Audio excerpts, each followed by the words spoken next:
आणि भाजप हा कपाळाला भस्म लावून हिंदुत्ववादी राजकारण करणारा पक्ष आहे। रात्री मध्यरात्री आपल्याला कळलं की एकनाथ शिंदे नॉट रिचेबल झालेले आहेत। दुसऱ्या दिवशी 21 जून 2022 ला एकनाथ शिंदेंनी बंड केलंय हे जाहीर केलं। राहुल नार्वेकरांच्या समक्ष जो खटला चालला विधानसभेमध्ये त्यामध्ये शिवसेना फुटीची तारीख ही 21 जून मुकर्रर करण्यात आली। तर 28% पलीकडे आपली वोट बँक नाही आहे महाराष्ट्रामध्ये। मग आहे ते विरोधी बाकावरचे पक्ष महाविकास आघाडीतले हे फुटलेच पाहिजे तशी नेपथ्य रचना असते आणि त्या दृष्टीनं मग नेते हेरणे असा प्रकार झाला। 9% जीवावरती अजित पवारांच्या पक्षाला 41 जागा मिळाल्या। राष्ट्रवादी काँग्रेस शरद पवार गट यांना 11.5% मतं मिळाली। अजित पवारांच्या पक्षापेक्षा जास्त अजित पवारांच्या जागा आल्या 41, त्यांच्या जागा आल्या 10।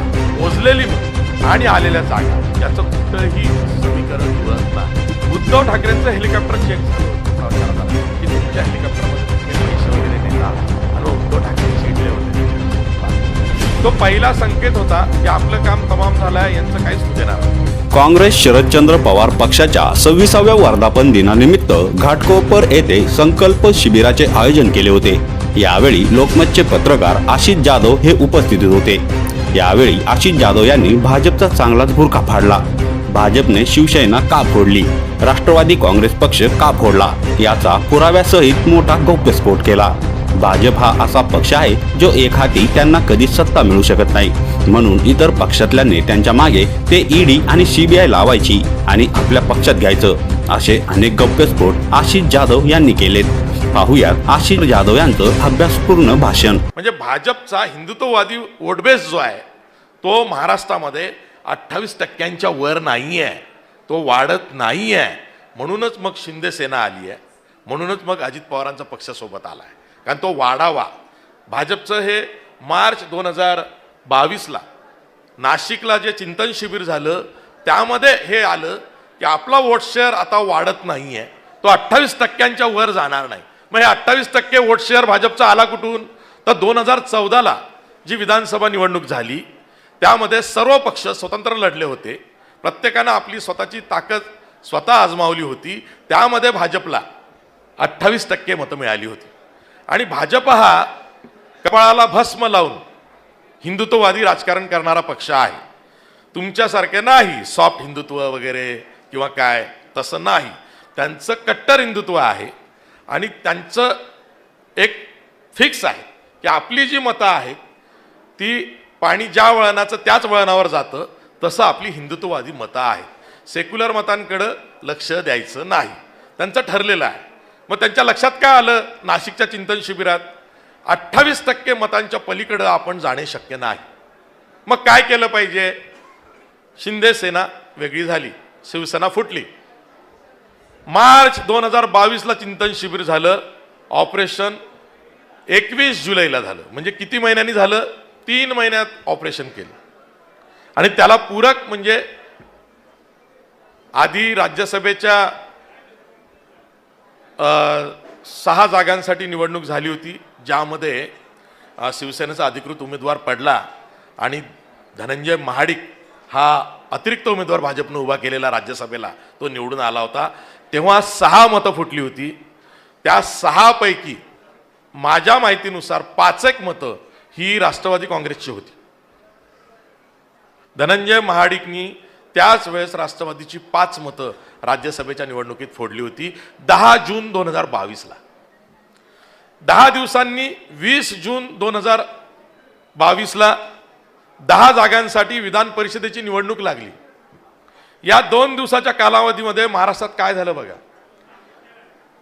राज्यपाल भगतसिंग कोश्यारी हे आजारी पडले होते, देवेंद्र फडणवीसांना कोरोना झाला होता, ते कोणालाही भेटत नव्हते आणि 20 तारखेला विधान परिषदेची निवडणूक झाली। त्यामध्ये सुद्धा काँग्रेसचे जे अधिकृत उमेदवार होते चंद्रकांत हंडोरे हे पराभूत झाले आणि भाजपचा अतिरिक्त उमेदवार प्रसाद लाड जवळजवळ महाविकास आघाडीची 26 मतं फोडून आमदार झाले होते। रात्री मध्यरात्री आपल्याला कळलं की एकनाथ शिंदे नॉट रिचेबल झालेले आहेत। दुसऱ्या दिवशी 21 जून 2022ला एकनाथ शिंदेंनी आपण बंड केलंय, सुरतला आलेलो आहोत हे जाहीर केलं आणि राहुल नार्वेकरांच्या समक्ष जो खटला चालला विधानसभेमध्ये त्यामध्ये शिवसेना फुटीची तारीख ही 21 जून मुकर्रर करण्यात आलेली आहे. मी हा जो सिक्वेन्स सांगतोय तो केवळ आणि केवळ मतांची जुळवणूक सत्ता करण्यासाठी कशी केली पाहिजे हे जर का नाशिकच्या चिंतन शिबिरातनं भाजपनं प्लान आखला असेल का, तर 28% पलीकडं आपली वोट बँक नाही आहे महाराष्ट्रामध्ये आणि बाकीच्या सगळ्यांची वोट बँक जर का एकत्रित केली तर ती 47% अधिक होते आहे. त्यांची सत्ता निर्विवादपणे महाराष्ट्रात येते. मग आहे ते विरोधी बाकावरचे पक्ष महाविकास आघाडीतले हे फुटलेच पाहिजे, तशी नेपथ्य रचना रचणे आणि त्या दृष्टीनं मग नेते हेरणे असा प्रकार झाला. आत्ता जे मी सांगतोय की भाजपला लोकसभा 2024ला जी मतं पडली ती मतं सुद्धा 26%च आहेत. म्हणजे त्यांना जी 2019च्या निवडणुकांमध्ये दोन्ही 26%च्या आसपास मतं पडली तेवढीच मतं पडली लोकसभेला, पण त्यांच्या 9 जागा आल्या. काँग्रेसच्या 13 जागा आल्या पण त्यांना 17% मतं पडली. शिवसेनेला म्हणजे उद्धव ठाकरेंच्या शिवसेनेला 16.72% मतं पडली, काँग्रेसपेक्षा काही अंश कमी 16.72%. त्यांच्या 9 जागा आल्या. भाजपच्या 9 जागा आल्या पण 26% मतं मिळाली. उद्धव ठाकरेंच्या शिवसेनेच्या 9 जागा आल्या पण जवळपास 17% मतं मिळाली. शिंदे सेनेच्या 7 जागा आल्या, त्यांना जवळजवळ 13% मिळाली, 12.95%. तुमच्या 8 जागा आल्या, शरद पवार राष्ट्रवादी पक्ष शरदचंद्र पवार गट, तुमच्या 8 जागा आल्या, तुम्हाला 10.5% मतं मिळाली. रिमेंबर दिस, लोकसभा 2024ला शरद पवारांच्या राष्ट्रवादी काँग्रेसला 10.27% इतकी मतं मिळाली, 10.5%, आणि जागा आल्या 8. अजित पवारांची एकच जागा आली रायगडची, आणि माझं नेहमी म्हणणं असतं की ती जागा अजित पवारांची नाही, ती तटकरेंची जागा आहे. कारण सुनील तटकरेंनी काळजी अशी घेतली की अनंत गीते विरुद्ध सुनील तटकरे असाच सामना होईल. तिथे कुठेही मोदी विरुद्ध उद्धव ठाकरे किंवा उद्धव ठाकरेंची शिवसेना विरुद्ध अजित पवार असा सामना होणार नाही, त्याची त्यांनी काळजी घेतली वेगवेगळ्या पद्धतीने. मग आता आपण बरं, आता याच्यामध्ये जसं मी तुम्हाला सांगितलं, आता विधानसभेचं गणित बघूया. विधानसभेला भाजपला 132 जागा मिळाल्या. 2014ला स्वतंत्र लढून भाजपला 28% मतं मिळाली, 122 जागा भाजपच्या आल्या होत्या, तेव्हा सर्वच पक्ष स्वतंत्र लढले होते.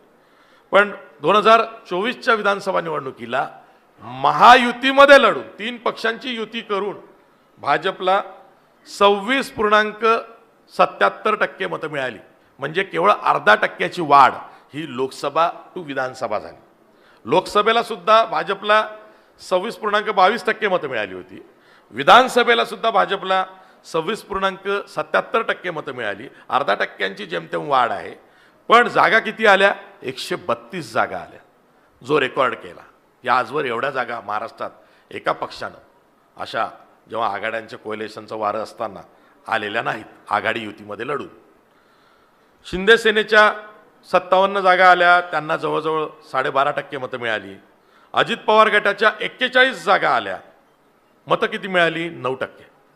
9%च्या जीवावरती अजित पवारांच्या पक्षाला 41 जागा मिळाल्या. मग आता तुमचा पक्ष बघूया. तुमचा जो पक्ष आहे राष्ट्रवादी काँग्रेस शरदचंद्र पवार गट, यांना 11.5% मतं मिळाली. तुम्हाला 11.5%. अजित पवारांच्या पक्षापेक्षा जास्त टक्के मतं तुम्हाला मिळाली विधानसभेला सुद्धा. पण अजित पवारांच्या जागा आल्या 41, तुमच्या जागा आल्या 10. मग आता ही सगळे कॅल्क्युलेशन्स केल्यानंतर मतदानाची टक्केवारी आणि आलेल्या जागा लोकसभेच्या विधानसभेच्या, तर विधानसभेमध्ये असं दिसतंय की पडलेली मत, मोजलेली मत आणि आलेल्या जागा याचं कुठंही समीकरण जुळत नाही. जर का तुमच्या पक्षाच्या 10 जागा आल्या आणि तुम्हाला अजित पवारांपेक्षा 1.5% मतं जास्त मिळाली असतील तर दोष कोणाचा आहे? तुम्हाला तुमची मतं मिळाली असं समजूया, पण जागा आल्या नाही. लोकसभेला तुमच्या 8 जागा आल्या, अजित पवारांची एकच जागा आली. तेव्हा निवडणूक आयोगानं काय केलं याचा डेटा निवडणूक आयोगाने पारदर्शीपणे दिला पाहिजे. मी खूप बारकाईनं त्या दिवशी बघत होतो, मतमोजणीच्या दिवशी 6 वाजल्यानंतर सुद्धा मतदानाची टक्केवारी ही वाढली जात नाही. महाराष्ट्र हे काही ईशान्येकडचं राज्य नाही. महाराष्ट्र हे देशातलं प्रथम क्रमांकाचं राज्य आहे, ज्या राज्यात 50% अधिक शहरीकरण झालेलं आहे. दुर्गम भाग हा नंदुरबार, धुळ्याचा आणि गडचिरोलीचा सोडला तर कुठेही ॲक्सेस नाही असं नाही. दुसरा दिवस उजाडतो, तिसरा दिवस उजाडतो टक्केवारी कन्फर्म करायला, अशी परिस्थिती महाराष्ट्रातली नाही. यापूर्वी असं कधी घडलं नाही. आणि आता जिथं इतक्या अत्याधुनिक सेवा सुविधा आहेत, सगळ्या गोष्टी आहेत, अगदी आज गडचिरोलीला सुद्धा तुम्ही सिरोंचापर्यंत आणि तिकडे पार अबुजमाडच्या बाँड्रीपर्यंत, लाहेरीच्या पुढं बिनागुंडापर्यंत तुम्ही सहज जाऊ शकता, येऊ शकता. मग असं काहीच नाही. मग ही टक्केवारी वाढली कुठून? 5 नंतर सुद्धा 1 तास मतदानाचा होता नाही. माझं म्हणणं वेगळं आहे. 6 वाजेपर्यंतचं जे मतदान आहे ते 6 वाजेपर्यंत होतंच. आणि निवडणूक आयोगाच्या गाईडलाईन्स अशा आहेत की 6 नंतर जर का 6 वाजले आणि तरी त्या मतदान केंद्राच्या प्रिमायसेसमध्ये, आवारामध्ये जर का रांगा लागल्या असतील मतदारांच्या, तर त्यांचं मतदान करून घेतलं पाहिजे. कसं करून घेतलं पाहिजे? तर ज्या रांगा लागलेल्या आहेत त्यांना बिल्ले वाटले पाहिजे, नंबर्स वाटले पाहिजे उलट्या क्रमानं, आणि मग ते गेट बंद झाली पाहिजेत. मग ते रात्रीचे 8 वाजू देत, 9 वाजू देत, त्यांचं मतदान पूर्ण झालं पाहिजे. आता महाराष्ट्रामध्ये त्या दिवशी काय घडलं हे बघा, आणि मग मी पुढे जातो. ज्या दिवशी मतमोजणी होती त्या दिवशी एकतर ही जी इकोसिस्टीम जी आहे ती खूप जबरदस्त आहे. 2 इन्सिडेंट्स मधले सांगतो. मला एका भाजपच्या नेत्यांनी सांगितलं की यातनं काय संकेत हे गेलेत ते ओळखा. उद्धव ठाकरेंचं हेलिकॉप्टर चेक झालं होतं प्रचारादरम्यान की तुमच्या हेलिकॉप्टरमध्ये तुम्ही काही पैसे वगैरे नेता आहात का? आणि मग उद्धव ठाकरे चिडले होते, त्याची खूप मोठी बातमी झाली. तो पहिला संकेत होता की आपलं काम तमाम झालं आहे, यांचं काहीच होऊ देणार नाही, हे कुठे जात असतील काही घेऊन. तर हा एक मेसेज. दुसरा मेसेज गेला, विनोद तावडे यांना पकडलं गेलं हितेंद्र ठाकूरांनी आणि त्यांच्या मुलांनी तिकडे भाईंदरकडे, मीरा भाईंदरकडे. त्यातनं मेसेज काय गेला की दानत आपलीच आहे, इतरांची नाही आहे. हे मेसेजेस दिले गेले आणि त्याचा एकत्रित परिणाम असा झाला की मतदानाच्या दिवशी 3 वाजेपर्यंत मतदानात गती नव्हती. 3 नंतर जी गती आली तिथं उघडपणे पैशांचं वाटप झालं आहे तसे रिपोर्ट्स येत होते. मग अशा वेळेस आपल्या राज्याचे मुख्य निवडणूक अधिकारी, आपल्या राज्याच्या पोलीस महासंचालिका, आपल्या राज्याचे मुख्य सचिव, ही मंडळी, राज्यपाल हे काय करत होते? जर का इतक्या मोठ्या प्रमाणात 3 वाजेपर्यंत मतदानाला गती येत नाहीये, 3 नंतर भाव बघून मतदान केला जाईल. लक्षात घ्या, वातावरण इतकं स्वैराचारी झालेलं आहे, नीतिमत्ता शून्य झालेला आहे की आता लोकांच्या हे लक्षात आलं आहे की पैसे मिळत आहेत आणि पैशाच्या राशी ह्या अव्वाच्या सव्वा बोलल्या जात आहेत, हे घरोघरी कळलेलं होतं. मग 3 नंतर जर का मतदान वाढलं असेल तर वाढून असं समजूया की 6 वाजेपर्यंत जिथे मतदानाची मुदत संपते आहे त्याच्यानंतरही आवारामध्ये हजारोनं लोक आहेत. असून किती असते? मला एक बातमी सांगा की 6 नंतर एखाद्या मतदान केंद्रावरती 5,000पेक्षा जास्त लोक रांगेत आहेत. त्याची बातमी टीव्हीवर आली नसती किंवा कुठे सोशल मीडियावरती आली असती, कुठेच नाही. रांगेत असून फार तर 6 नंतरही एक तर तो मतदार आहे, 18 वर्ष वय आहे त्याचं, सुजान आहे, महाराष्ट्रासारख्या राज्यातला रहिवासी आहे, त्याला एवढं तर कळतं की 6 पर्यंत मतदानाला जायचं आहे, म्हणूनच तो रांगेत लागलाय. मग रांगेत लागून 1,000-1,500 संपला विषय. इतकी किती संख्या मोठी असेल. त्या दिवशी तुम्ही मतदान किती वाजेपर्यंत केलं त्याचं CCTV फुटेज तुमच्याकडे आहे का? उलट्या क्रमानं नंबर्स वाटले आहेत ते आहे का? त्याची नोंदणी कुठं आहे? ही माहिती अजूनही फॉर्म 17C, फॉर्म 20C ह्या आलेल्या नाही आहेत. मग साधं खापर फोडलं जातं. मग तुमच्याकडे काय पोलिंग एजंट नव्हते का? तुमच्याकडे काय काउंटिंग एजंट नव्हते का? हा प्रश्न विचारला जातो. त्याला समर्पक उत्तरं ही विरोधी पक्षाकडनंही दिली जात नाही. माझा तर आणखीन एक गौप्यस्फोट आहे. एक मोठा नेता हा 100-101 मतांनी निवडून आला. 1-2 जागा तर रिटर्निंग ऑफिसरनी दया दाखवली म्हणून निवडून आलेल्या आहेत विरोधी बाकावर. एखाद दुसरा नेता हा विरोधी बाकावर जो आज आमदार बनला आहे तो केवळ आणि केवळ रिटर्निंग ऑफिसरला इन्स्ट्रक्शन्स दिल्या की याला काढा, हा आपला फितूर माणूस आहे म्हणजे तिकडचा, त्याला 100-1 मतांनी काढले गेलेलं आहे बिकॉज ऑफ रिटर्निंग ऑफिसर, त्याच्या वर्डिकनुसार. असेही प्रकार घडले आहेत. कोर्टात जावं, ॲडव्होकेट प्रकाश आंबेडकर जी कोर्टात बाजू मांडतायत तिथं त्यांनी दावा केलाय की 76 लाख मतदार वाढले. हे कुठून आलेत? ही मतमोजणी कुठून झाली एवढ्या मतांची? त्याचबरोबर मतदार यादीमध्ये 40 लाख मतदार जे वाढलेत, जे दावा केला आहे निवडणूक अधिकाऱ्यांनी राज्यातल्या की 40 लाख मतदार आम्ही वाढवले. आता मतदार वाढले, मतदाराची संख्या वाढली, मतदानही वाढलं आणि टक्केवारीही वाढली आणि त्यानंतर जो निकाल आला तो एकत्रित अशा पद्धतीनं आला.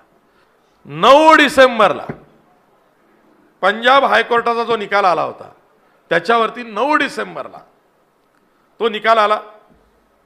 काय आला की ते एक जे याचिकाकर्ते होते त्यांनी CCTV फुटेज मतमोजणी आणि जे मतदार रांगेत लागले होते, मतदान कसं झालं याचं आपल्याला द्यावं. आणि पंजाब हायकोर्ट म्हणलं हा त्यांचा अधिकार आहे, त्यांना ते द्यावं, निवडणूक कायद्यात ते आहे. 9 डिसेंबरला निकाल आल्यावरती निवडणूक आयोगाने काय करावं?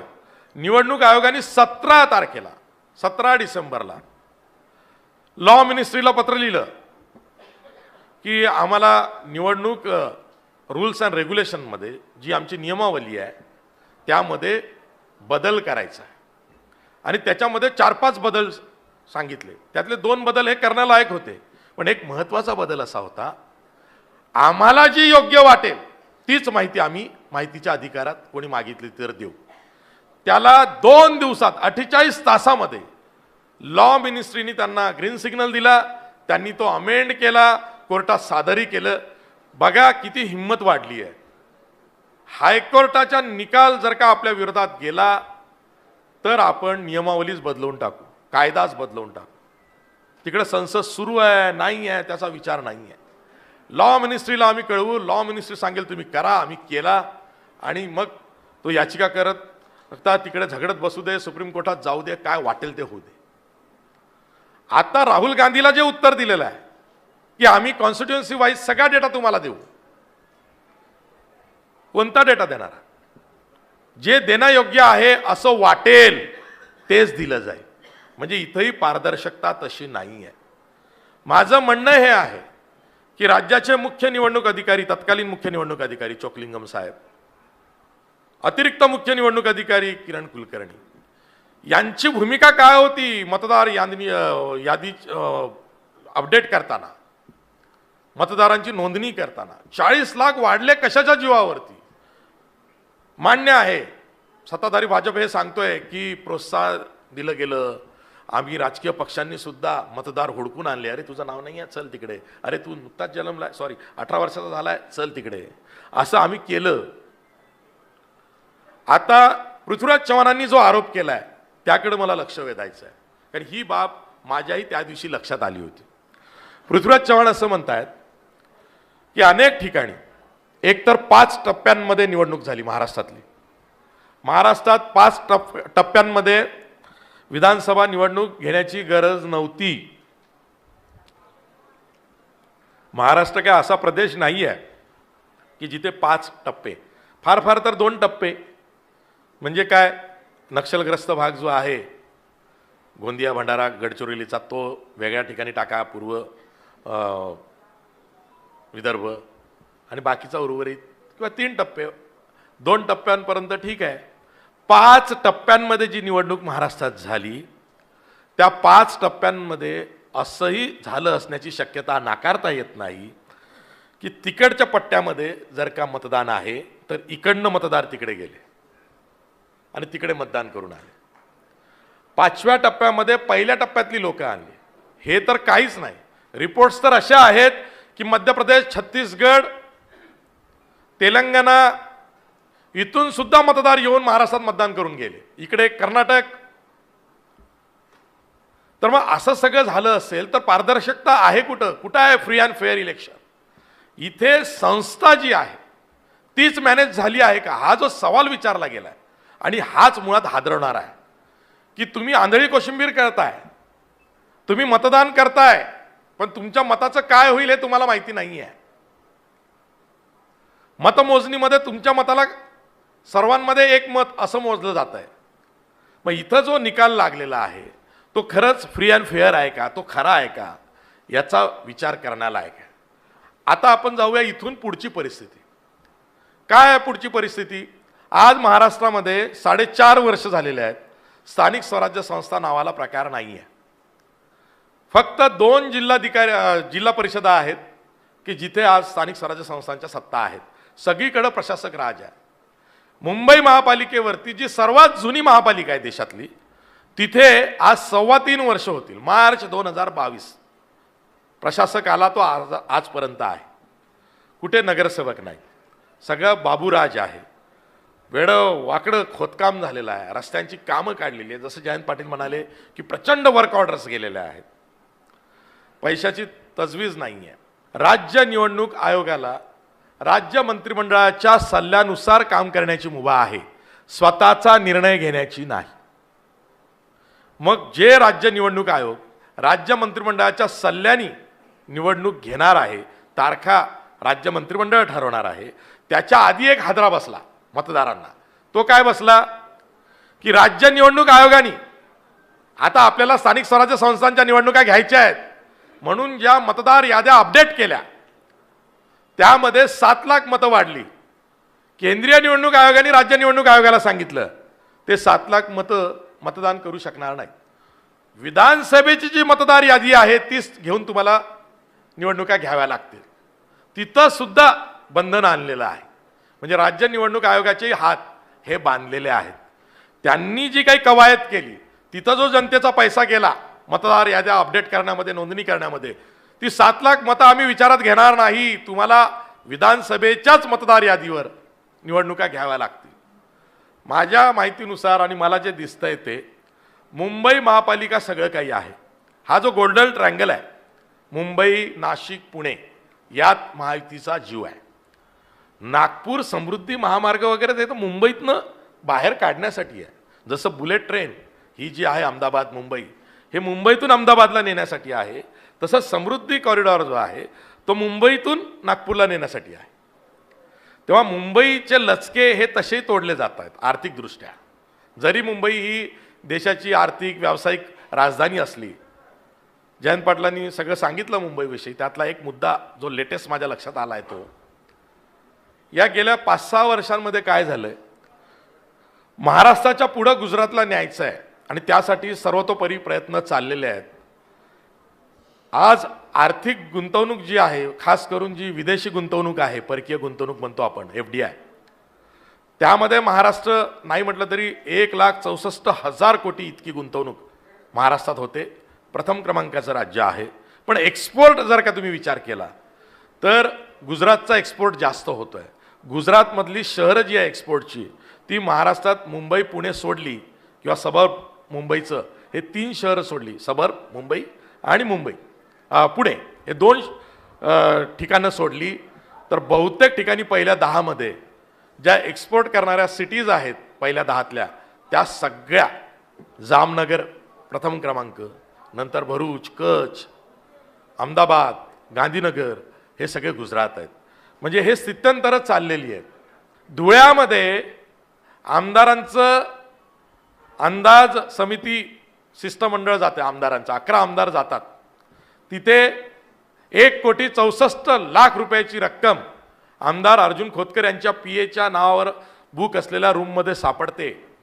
काल धुळे पोलिसांनी अदखलपात्र गुन्हा दाखल केलेला आहे. अदखलपात्र. तिथे ना ईडी आली आहे ना CBI आली आहे. ईडी स्वतःहून कोणत्याही प्रकरणामध्ये जात नाही, दुसऱ्याच्या आयत्या FIR वरती स्वतःचा FIR टाकते. मग इथे तर FIR पडलेला आहे, तिथे ईडी आली नाही. परवाची एक गोष्ट सांगतो आणि थांबवतो. बातमी आली की शरद पवार असा विचार करतायत की स्थानिक पातळीवरती अजित पवारांच्या पक्षाबरोबर तुम्ही युती करू शकता किंवा शिंदेबरोबर करू शकता, पण भाजप बरोबर नाही. मी लगेच म्हटलं हा गेम चेंजर होऊ शकतो, पण मग यातनं असं होता कामा नये की आमच्या पक्षाचा खर्च तुम्ही उचला. तर प्रत्येक गोष्टीला दोन विचार असतात, दोन बाजू असतात. प्रत्येकजण आपापल्या पद्धतीने विचार करतो. पण जर का तुम्ही प्रामाणिकपणे स्वतःची ताकद जी काही थोडी बहुत आहे ती दाखवून सुद्धा लढलात तर गेम चेंजर होऊ शकतो, गेम चेंज होऊ शकतो. त्यासाठी तुम्हाला तुमच्या विचारसरणीशी बांधील राहावं लागेल. मी आज राखीताई जाधव, त्याचबरोबर जयंत पाटील या सर्वांचे आभार मानतो. माझे 2 शब्द इथंच थांबवतो. थँक्यू. या व्हिडिओवर तुमची प्रतिक्रिया कमेंट बॉक्समध्ये नक्की लिहा आणि व्हायरल मराठी चॅनलला सबस्क्राईब केले नसेल तर सबस्क्राईब करायला विसरू नका.